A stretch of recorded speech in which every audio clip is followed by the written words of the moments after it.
Hello and welcome to the Debating Toastcast, a podcast about all things debating, from the Debate Toastmasters Club, 104 London Debaters.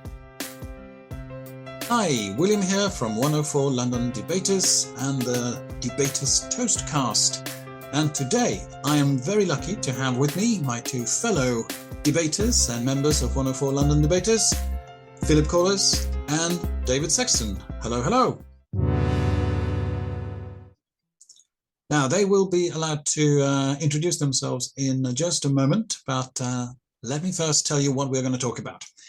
It is artificial intelligence and its role, if any, in debating.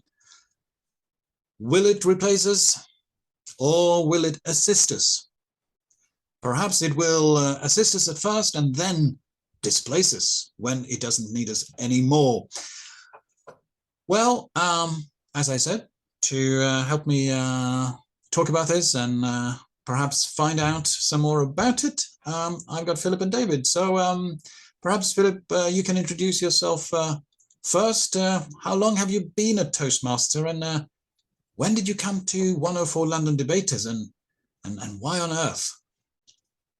Well, I've been a Toastmaster since 2009, and I used to work in the Windsor area and went to Windsor Toastmasters, and then when I was working in London, I joined a few other clubs. And in 2016, I joined 104 Debaters because it's interesting to find out about current events. And there was a lot of experienced Toastmasters in the club, which made it more interesting. Wonderful. And David, I ask you the same. How long have you been doing Toastmastering, and when did you come to the debating club? So I've been Toastmastering for about 7 years now. I started in Guildford Speakers, then moved to Southampton when I moved there for a job for a number of years. And then I got a new job in London and I was looking for a club in London. I'd been doing Toastmastering for a while. So I thought that debating would be a nice, interesting new spin on it. We'd done a few debates in my previous club. So I was keen to work on that angle. That was about, I guess, 2-ish years ago now, 1.5 years, 2 years. And I'm currently the VPE, Vice President Education at 104 Debaters. Fantastic. All right then, gentlemen. Well, I'm going to ask you a stupid question because I'm really stupid when it comes to artificial intelligence and real intelligence as well, for that matter. I really don't know very much about AI apart from what you read in the general newspapers and I guess watching Hollywood films. But what would you say for debaters in particular? Obviously, we're talking about this from a debating point of view. So what, for us, is AI helpful for, if anything?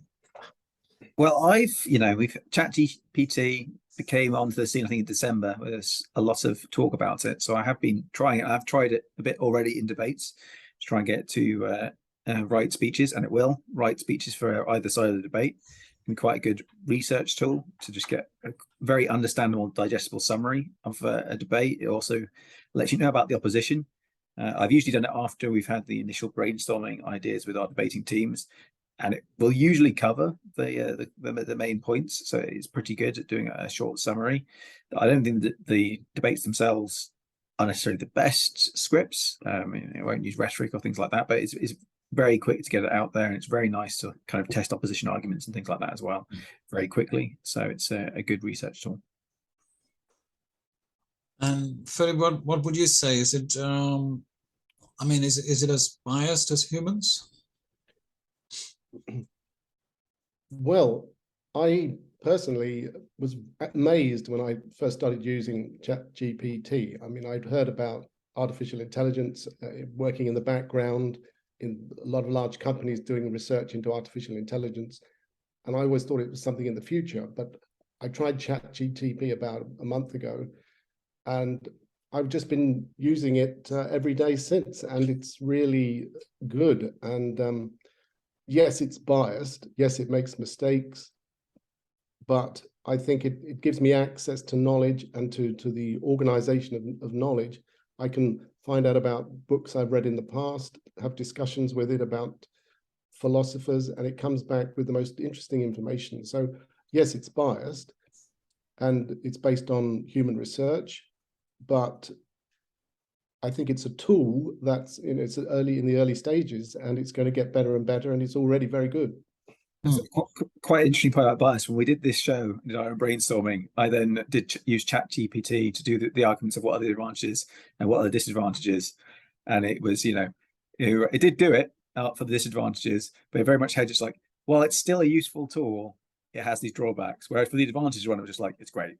So I do think, yeah, it's been programmed. So it's more positive on its own side. It won't slam itself particularly, and it's probably been programmed to do that.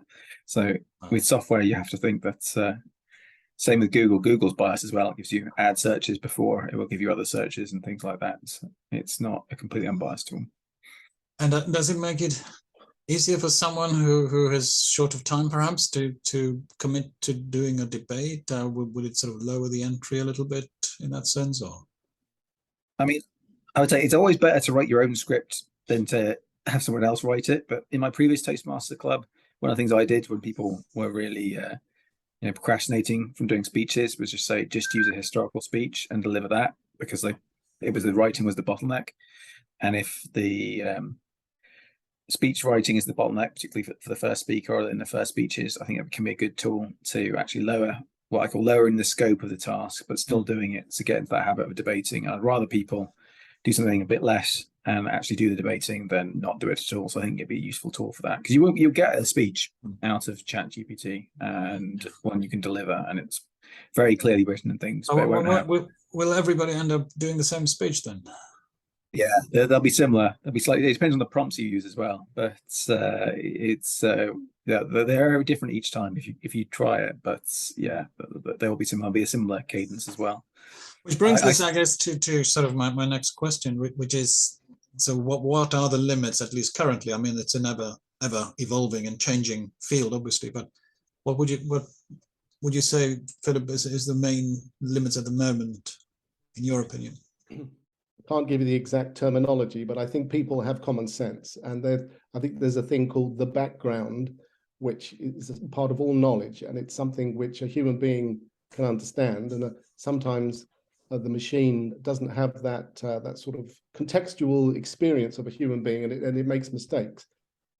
But saying that, I think this is this is going to get better, and I think they're researching that kind of thing at the moment. I would say, the drawback is sometimes it makes mistakes and you don't know, but the advantage is in a debate, I think what you sometimes are looking for is a key sort of a winning argument or a key point, and it involves research, or you have experience of the thing being debated, and you're able to know something which can help you win that debate, because you've got that deeper insight into what you're talking about, and you're able to sway the audience with, and the research is key, really. I know, of course, how you deliver is getting the practice of doing the debate and delivering the arguments is crucial to becoming a good debater, but the research is what enables you to win a debate. And this tool can help you find those, the winning point or the key point, which it's going to be it's going to get better and better. It's going to be useful.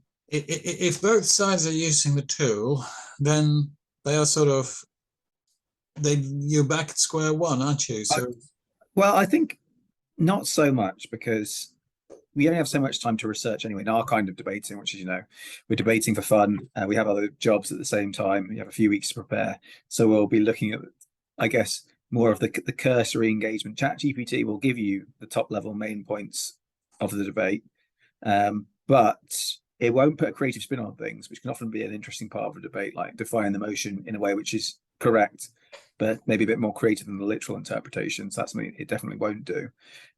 It will make stuff up as well, and because it doesn't necessarily know the truth, it's just trying to predict stuff. I've used it a bit for work, and it's made up companies. It will make up laws, and it's not very good for references. And maybe that'll change in the future. But that's something it can do, so it needs to be checked. So that's something to be wary of when you use it now, basically. I think the speeches are fairly bland from ChatGPT at the moment, right, in terms of it won't use that much rhetoric, but they're very clearly explained. It's very good at writing stuff very clearly. I wouldn't recommend people use it for their speeches. I think best practice is to write yourself. It depends what you're doing for debating. I think we're debating for ourselves to refine our own minds and for the enjoyment of it. Yeah. If you're just using the software to do it all the time, you're not going to get any better, and you're just going to be parroting other people's arguments, not refining your own critical thinking skills. But it's the same as like researching the internet. You look at other people's arguments and what's been said before and the kind of figures which are available and facts which are available, and you're probably going to come up with the same things. It's like I've used it at the end of our brainstorming sessions, and it usually covers off the top things we think of at first anyway. So Okay. yeah. I mean, one thing I'm wondering though, Philip, reading your excellent article on the club blog, you talked about another important element in debating is, of course, not just the facts that you present or the rhetoric you use to present them, but also to decide what's the most important point, right? So what is the most important for your values or for the audience's values? I guess a machine can't necessarily decide that for you, can it? No, it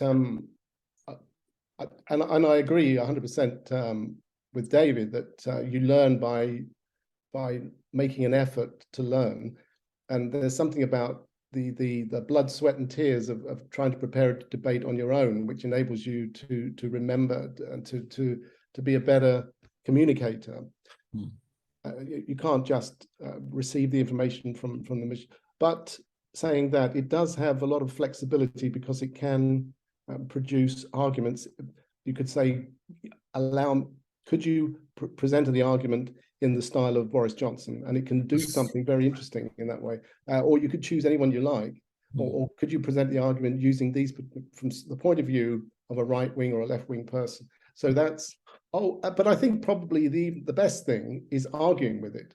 So it makes a point I ask it about a book that I know quite well, and it'll respond telling me about the book, and I'll say, are you sure about that? And I'll argue with it, and it comes back with the most articulate responses, which are quite hard to work with.